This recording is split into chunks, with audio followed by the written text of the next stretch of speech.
This is DOOGEE T30 Pro, and today I'll show how you can configure the Do Not Disturb mode on this device.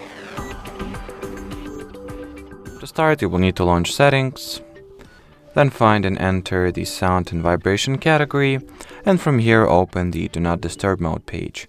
Now you can switch it on or switch it off respectively. You can set up the automatic schedule for your DND mode here in the schedule section. You can also set up the exceptions, or who or what can interrupt Do Not Disturb mode once it is enabled.